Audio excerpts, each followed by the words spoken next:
Bonjour pèlerines et pèlerins, nous sommes le 18 avril 2022, c'est la semaine de Pâques, la semaine de résurrection, la semaine radieuse.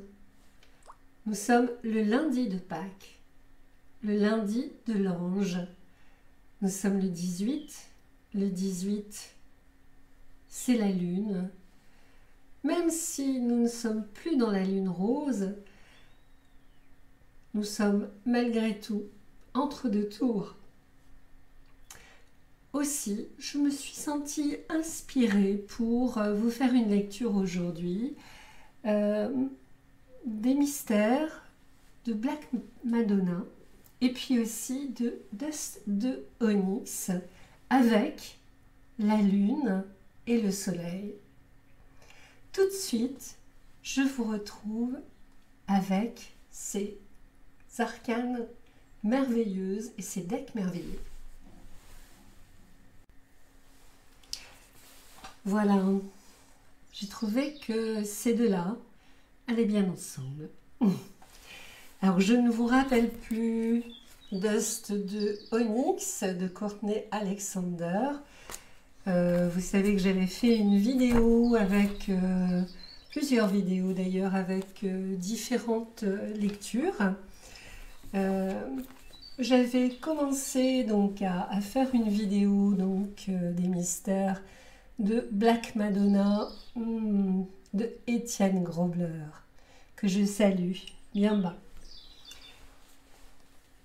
Et aujourd'hui, en fait, je vais commencer par vous lire le manteau de la lune. Le manteau de la lune, donc chez Étienne Grobler.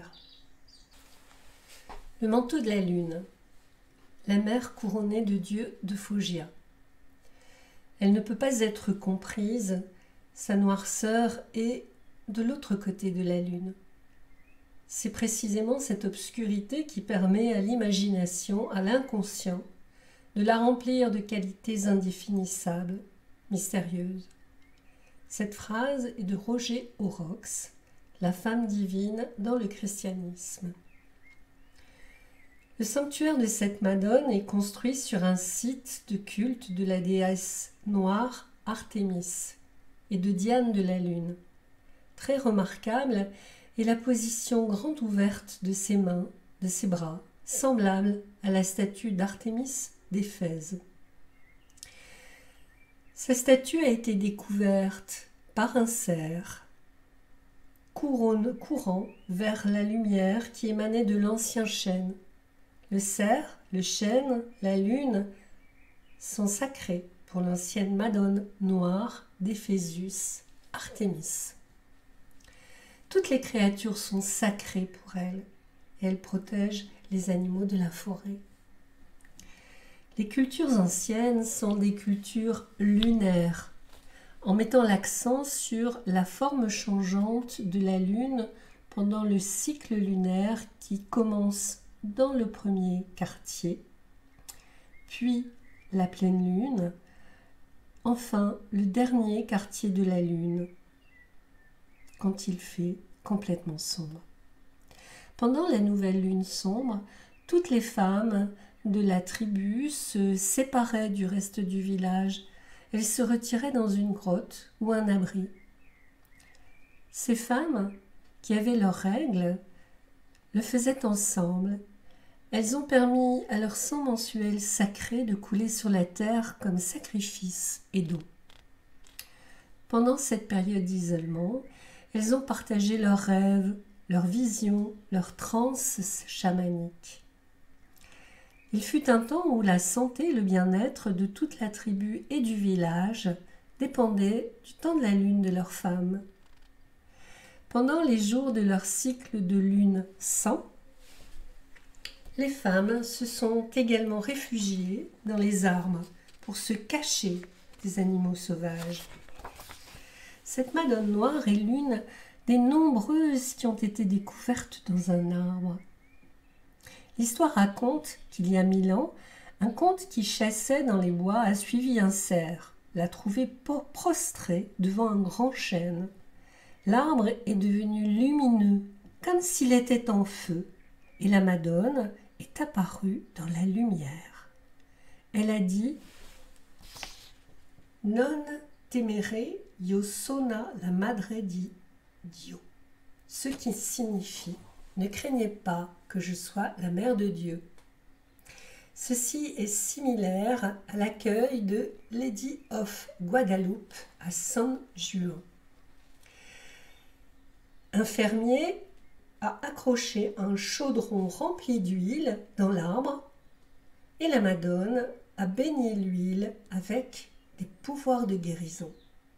L'huile a continué à se régénérer dans le chaudron. De nombreux pèlerins sont venus et se sont oints avec l'huile miraculeuse et de nombreuses guérisons ont été rapportées. Le sanctuaire fournit encore aux pèlerins l'huile sainte et miraculeuse bénie par sa présence. Il est connu comme l'huile bénie de la Madone et de nombreux miracles ont été travaillés par cette huile depuis et continuent encore aujourd'hui. L'huile bénie de la Madone évoque l'amrite sacré, l'huile de félicité, sécrétée, un secret heureux dans le cerveau. Dans la tradition tantrique, hindoue et ésotérique, c'est une pratique sacrée et spirituelle pour s'élever.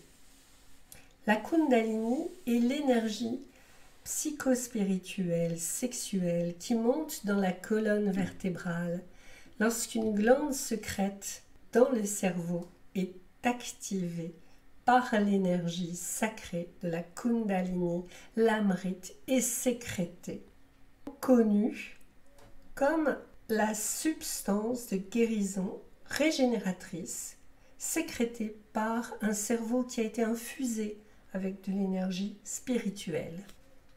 Notre-Dame, la Madone noire de la Lune, apporte un temps de sensibilité, d'émotion accrue. Pendant cette période, vous pourrez peut-être voir la vie et vous-même avec des yeux plus doux, plus compatissants. Dans la douce lumière de la Lune, de riches textures d'ombre et d'obscurité sont disponibles et capables d'apporter beaucoup d'inspiration et de créativité. Cela peut prendre du temps pour s'adapter à cette période de votre vie, mais permettez-vous de suivre les cycles naturels et les énergies qui coulent à travers vous et vous ne serez pas perdu. Et maintenant, je vais vous parler de cette lune vue par Courtney Alexander. Alors pour Courtney, on peut voir cette lune sous deux aspects. Soit sur le plan de l'éveil, la vérité intérieure, la réalisation, la fantaisie, l'intuition, ou dans son aspect dormant, la peur, la confusion, l'agitation, la tromperie. Tout comme l'étoile nous a guidés vers un lieu d'espoir retrouvé, la lune illumine notre environnement, jetant la lumière sur ce avec quoi nous devons travailler. Cependant, nous devons toujours nous rappeler que les choses ne sont pas toujours comme elles semblent. La lumière de la lune peut certainement jouer des tours à notre propre vision, et même après tout l'accomplissement de l'étoile, elle pourrait nous ramener à l'endroit où nous avons commencé. C'est le dernier test avant que la lumière du soleil ne brille sur nous.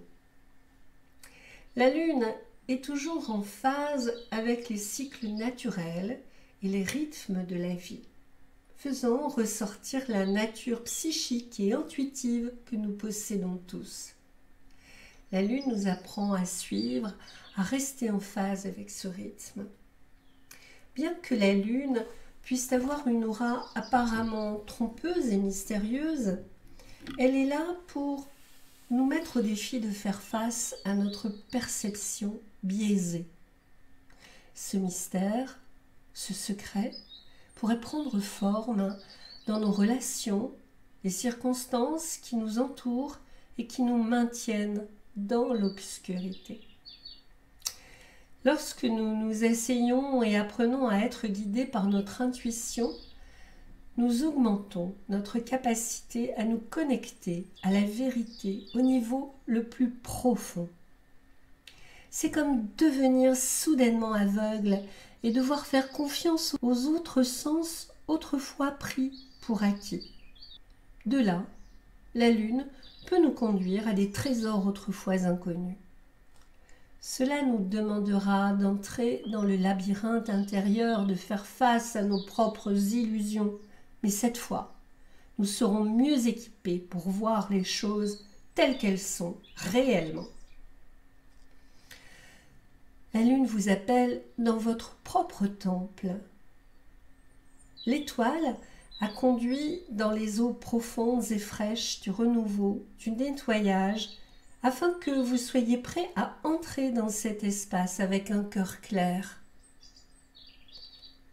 Utilisez ceci et les leçons de la lutte pour enfin vous regarder dans le miroir. Examinez en profondeur les situations, les relations et surtout vous-même. Le labyrinthe créé par l'ombre de la lune peut devenir un lieu tortueux pour l'âme. Un endroit où nous nous battons constamment avec nous-mêmes. Pendant que le temps passe, acceptez la vie dans toute sa beauté, sa laideur. Allez au-delà de l'ego pour atteindre la véritable réalisation de soi et émerger dans la lumière d'un jour nouveau. Bien que nous ne soyons plus le 16, mais que je vous présente tout de suite le soleil vu par Courtney Alexander. Dans son côté éveillé, le soleil, c'est la force, la confiance, le contentement, la popularité. Dans son aspect dormant, c'est l'égoïsme, l'abus de pouvoir, ça me fait un peu sourire, la faible estime de soi, le sabotage. Le temps de la lutte est révolu. À travers toutes les épreuves qui nous ont précédés, nous avons trouvé un nouvel espoir, un renouveau, une authenticité. Le soleil a jeté sa lumière chaude et joyeuse sur nous et nous pouvons maintenant célébrer. Vivre la vie à notre meilleur et à notre plus haute expression, qui n'est plus alourdie par les peurs, les regrets. Cela nous donne une liberté retrouvée. Nous sommes pleins de confiance et prenons chaque jour comme il vient. Nous savons que tout va bien à la fin et que nous sommes plus qu'équipés pour faire face à tout ce que la vie nous réserve.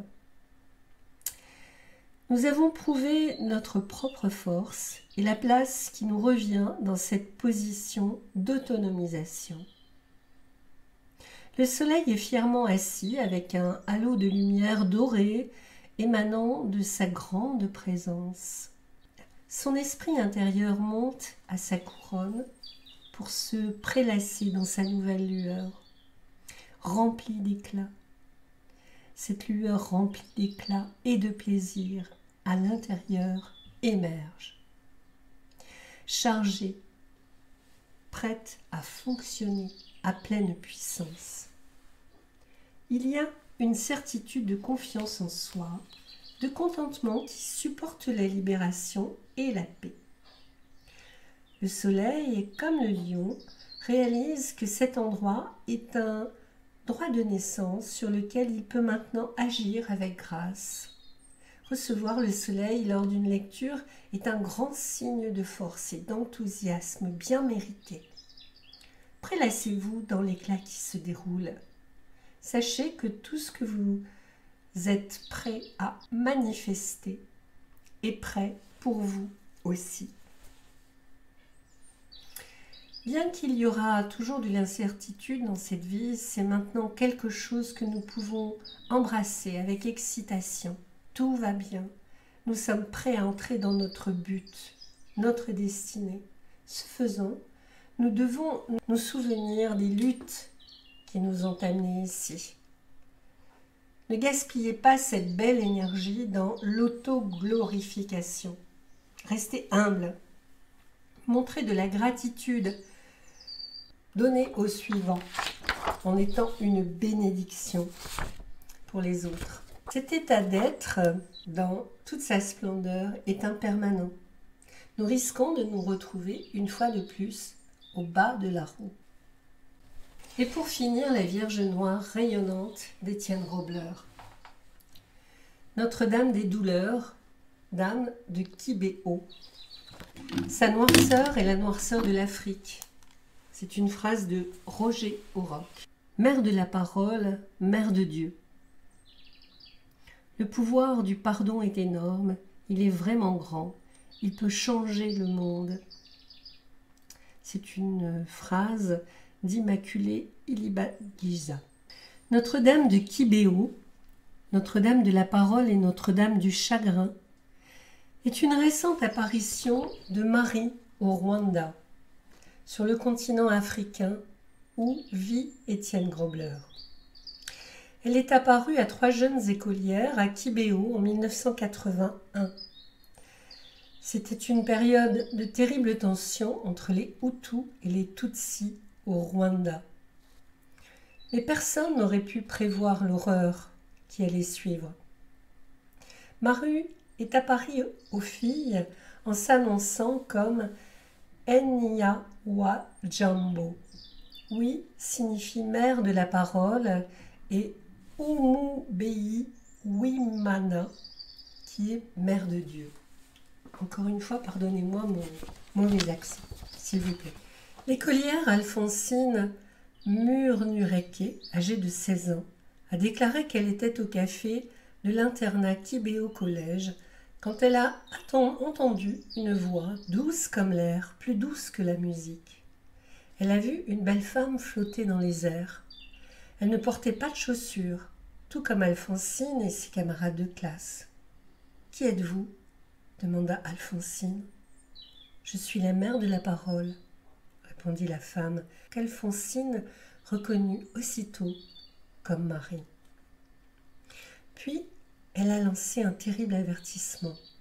Le Rwanda allait devenir un enfer sur terre dans un conflit qui verrait les rivières pittoresques du village de Kibéo s'ensanglanter. C'était le 28 novembre 1981. Et quand Alphonsine a rapporté ce qu'elle avait vu, ses amis l'ont ridiculisée. Ses professeurs l'ont réprimandée. Son village l'a boudée. Mais ensuite, 2 autres étudiants, Anne-Nathalie et Marie-Claire, les 3 sont connus sous le nom de la Trinité, ont insisté sur le fait qu'ils avaient eux aussi reçu la visite de la Vierge Marie, reçu le même avertissement apocalyptique. Kibéo est une petite paroisse nichée à Muguba, le pays des 7 collines, dans l'est du Rwanda. Les visions d'Alphonsine Mumureke sont apparues pendant 8 ans. Les 100 jours de violence ont été déclenchés par l'assassinat du dictateur Juvenal Habyarimana. Le massacre massif prend place en avril 1994 dans l'église paroissiale de Kibéo, où les Rwandais ont cherché refuge et où ils ont été tués par leurs compatriotes. Immaculée Ilibagiza a survécu à l'Holocauste en vivant dans une petite salle de bain cachée avec 6 autres femmes. Toute sa famille a été tuée.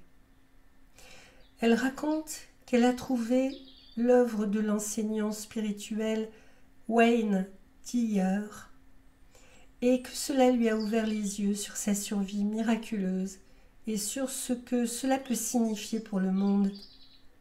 Depuis, elle a publié un livre qui s'appelle « Live to Tell » sur la discrimination à l'encontre de son origine ethnique, ses difficultés à progresser à l'école à cause de sa religion et de sa tribu Tutsi. Alors que les conflits politiques s'intensifiaient, le gouvernement militant a utilisé la tribu Tutsi comme bouc émissaire, a canalisé toute la colère, la frustration de la tribu Hutu contre les Tutsis jusqu'à ce que cela dégénère en génocide. L'hôtel de Notre-Dame de Kibéo est un hôtel avec un fond de soleil jaune africain. La couleur du soleil et du ciel ici en Afrique ne ressemble à nulle part ailleurs dans le monde. J'ai décoré son sanctuaire avec des soucis lors de Marie. Les soucis ont une grande importance dans diverses religions et traditions spirituelles. Les soucis sont importants dans la fête sud-américaine des morts et pour l'adoration et le culte dans la tradition hindoue. Elle symbolise pour moi la puissance du Christ intérieur, une conscience non fondée sur le genre du pardon et de l'illumination comme en témoigne la vie d'Immaculée Liba Giza.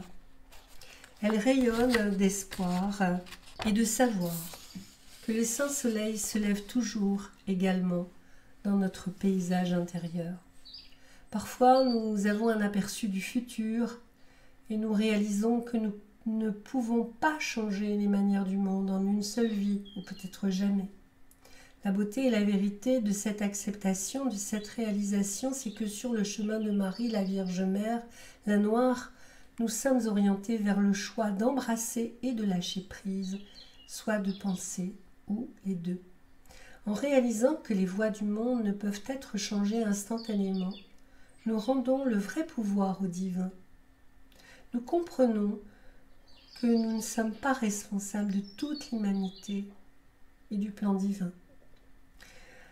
Et nous réalisons que ce vaste pouvoir est vivant en nous et qu'à travers un travail intérieur sur notre intégrité, nous devenons un conduit, un canal pour que cet amour divin coule à travers nous. Voilà mes amis, j'ai terminé ma lecture et j'espère que dans cette semaine de Pâques, cette semaine du renouveau, cette semaine où le soleil, entre guillemets, éclaire la lune, j'espère que vous vous souviendrez que l'amour divin coule à travers nous. Au revoir.